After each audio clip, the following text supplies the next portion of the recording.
नमस्कार दोस्तों, आज है 23 अक्टूबर और फ्रेंड्स स्पेशल करंट अफेयर के अंदर आपका स्वागत है।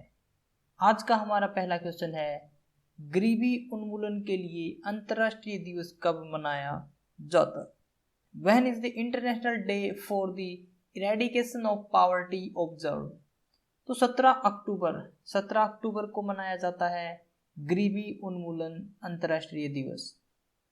संयुक्त राष्ट्र के प्रस्ताव के माध्यम से 1992 में इसकी शुरुआत की गई थी। 2020 में इस दिवस का विषय था सभी के लिए सामाजिक और पर्यावरणीय न्याय प्राप्ति को एक साथ मिलकर कार्य करना।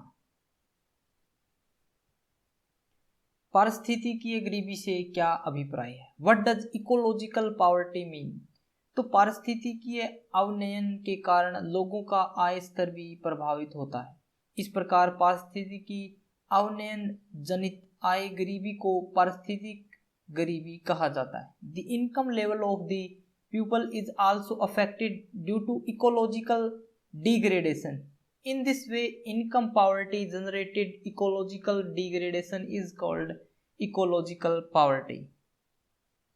विभिन्न अनुमानों के अनुसार विश्व स्तर पर संपत्ति में प्राकृतिक पूंजी का 9% योगदान है, लेकिन कम आय वाले देशों में यह 47% है। यह विकासशील और गरीब देशों में प्राकृतिक संसाधनों पर लोगों की निर्भरता को दर्शाता है। इस प्रकार पारिस्थितिक अवनयन से कम आय वाले देशों में गरीबी का स्तर सर्वाधिक बढ़ता है। खाद्य और कृषि संगठन के अनुसार 1 अरब से अधिक लोग वनों पर आश्रित हैं और उनमें से अधिकांश गरीबी रेखा से नीचे जीवन यापन करते हैं। भारत में वन क्षेत्र और गरीबी क्षेत्र के मैप में समानता देखने को मिलती है। भारत में सबसे अधिक गरीबी छत्तीसगढ़, झारखंड और मध्य प्रदेश जैसे सर्वाधिक वनाच्छादित क्षेत्रों में देखने को मिलती है। भारत में कुल प्रजनन दर की स्थिति कैसी है? What is the status of total fertility rate in India? तो देश में प्रजनन अक्षमता में गिरावट जारी रहने की संभावना है और अनुमान है कि 2.1 का प्रतिस्थापन TFR को जल्द ही प्राप्त कर लिया जाएगा। Fertility decline in the country is expected to continue and it is expected that the replacement of 2.1 will be achieved soon as TFR। कुल प्रजनन दर सरल शब्दों में कहा जाए तो एक महिला के उसके जीवन में जन्म लेने वाले या जन्म लेने की संभावना वाले कुल बच्चों की संख्या को संदर्भित करता है।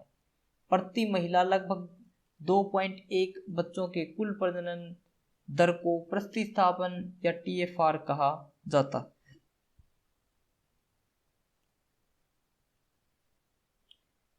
Planet based diet impact and action calculator किसके द्वारा लॉन्च किया गया है? The planet based diets impact and action calculator has been launched by whom? तो WWF ने एक नया प्लेटफॉर्म लॉन्च किया है जिसे planet based diets impact and action calculator के नाम से जाना जाता है। इससे कोई भी अपने उपभोग की गणना कर सकता है और पर्यावरण पर उनके आहार से होने वाले प्रभाव का पता लगा सकता है। यह प्लेटफॉर्म राष्ट्रीय स्तर के प्रभावों को भी दर्शाता है। यह दुनिया में कहीं भी रहने वाले लोगों को यह पता लगाने में मदद करेगा कि क्या उनका आहार उनके साथ साथ उनके पर्यावरण के लिए भी अच्छा है। आधुनिक दास्तां क्या है? What is modern slavery? तो आधुनिक दास्तां का आशय किसी व्यक्ति की स्वतंत्रता को व्यवस्थित रूप से हटाने की उस प्रक्रिया से है जहां एक व्यक्ति द्वारा अपने व्यक्तिगत या वित्तीय लाभ के लिए किसी दूसरे व्यक्ति का शोषण किया जाता है। Modern slavery refers to the process of systematically removing the freedom of a person where one person is exploited by another for his personal और फाइनेंशियल गेन। भारत की स्थिति जो है इस समय, इस रिपोर्ट में भारत में आधुनिक दास्तां के मामलों में वृद्धि के लिए जातिगत भेदभाव को एक प्रमुख कारण बताया गया है। इसके साथ ही रिपोर्ट में भारत को 2019 में लड़कों के जन्म के प्रति सबसे अधिक पूर्वाग्रह वाले विश्व के शीर्ष 10 देशों में 5वें स्थान पर रखा गया था। इस रिपोर्ट के अनुसार लिंगानुपात में अप्राकृतिक विकृति के कारण भारत और चीन में विवाह के लिए लड़कियों की तस्करी के मामले देखने को मिले हैं। इस रिपोर्ट में भारत के कुछ हिस्सों में प्रचलित देवदासी प्रथा पर चिंता व्यक्त की गई है। रिपोर्ट के अनुसार इस प्रथा में शामिल 98% लड़कियां घरेलू हिंसा और लगभग 92% लड़कियां बाल मजदूरी की शिकार रही हैं।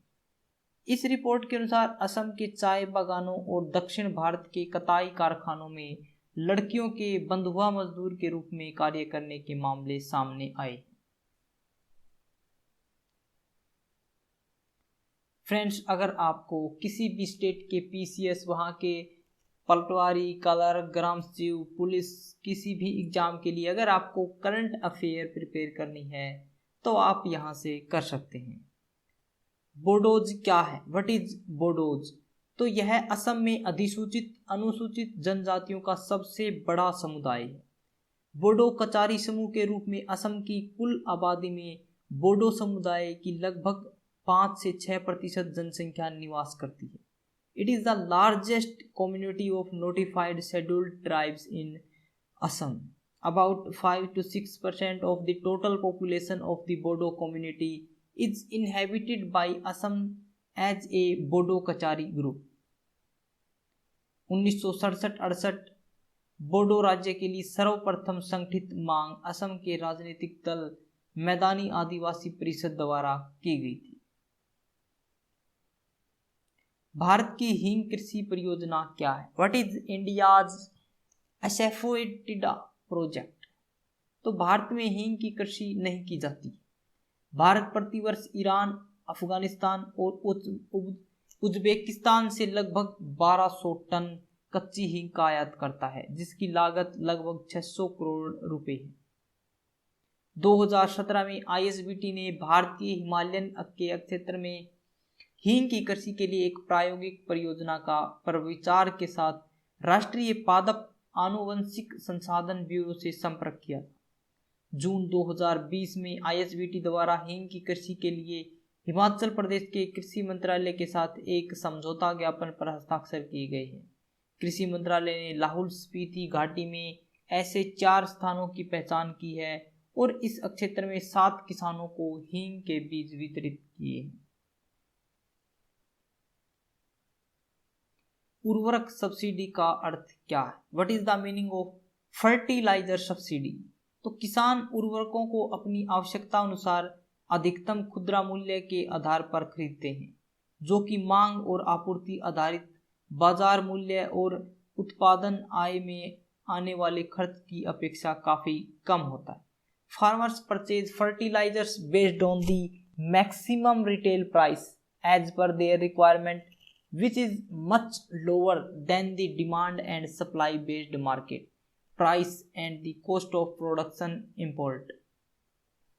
उदाहरण के लिए सरकार द्वारा नीम कोटेड यूरिया का अधिकतम खुदरा मूल्य 5,922 रुपये प्रति टन तय किया गया है, जबकि घरेलू निर्माताओं और आयातकों को इसके लिए औसतन क्रमशः 17,000 रुपये और 23,000 रुपये प्रति टन के हिसाब से कीमत चुकानी पड़ती है। इस प्रकार दोनों मूल्यों में जो अंतर आता है उसका भुगतान केंद्र सरकार द्वारा उर्वरक सब्सिडी के रूप में किया जाता है। गैर यूरिया उर्वरकों का अधिकतम खुदरा मूल्य सरकार द्वारा नियंत्रित नहीं किया जाता और यह निजी कंपनियों द्वारा तय किया जाता है। सरकार उनके उचित मूल्यों को बनाए रखने के लिए कुछ हद तक हस्तक्षेप करती है। कैसे और किसे मिलती है subsidy? How and who gets subsidy? तो सरकार द्वारा उर्वरक सब्सिडी उर्वरक कंपनियों को दी जाती है। हालांकि इस सब्सिडी का अंतिम लाभार्थी किसान ही होता है, जो कि बाजार निर्धारित दरों से कम पर अधिकतम खुदरा मूल्य का भुगतान करता है। The fertiliser subsidy is given by the government to fertiliser company, although the ultimate beneficiary of this subsidy is the farmer, who pays the maximum retail price below market determined rates. मार्च 2018 तक subsidy भुगतान प्रणाली के तहत उर्वरक कंपनियों को subsidy का भुगतान तब किया जाता था जब कंपनी द्वारा भेजे गए उर्वरक के बैग उस जिले के रेल हेड पॉइंट या स्वीकृत गोदाम में पहुंच जाते थे।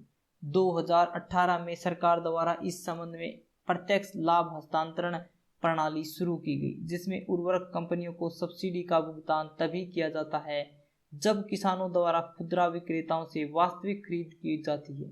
वर्तमान में भारत में 2.3 लाख से अधिक खुदरा विक्रेता हैं, जो अब नई व्यवस्था के तहत प्रत्येक खुदरा विक्रेता के पास एक पॉइंट ऑफ सेल मशीन है, जो कि भारत सरकार के उर्वरक विभाग के ई उर्वरक डीबीटी पोर्टल से जुड़ी है।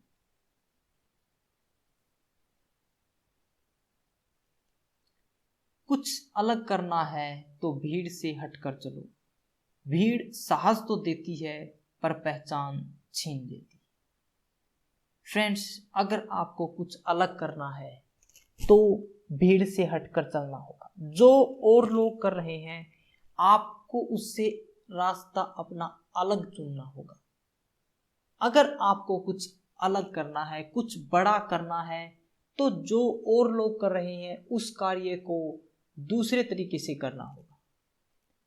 हाँ, अब साथ रहकर किसी के एक साहस तो मिल जाएगा आपको कि हाँ आपके साथ कोई है, लेकिन आप वो कार्य नहीं कर पाएंगे जिसका आपने ठाना है।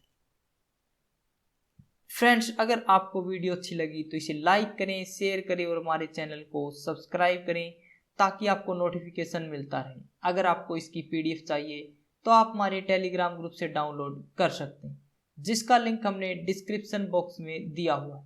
आज के लिए इतना ही फ्रेंड्स। Thanks for watching.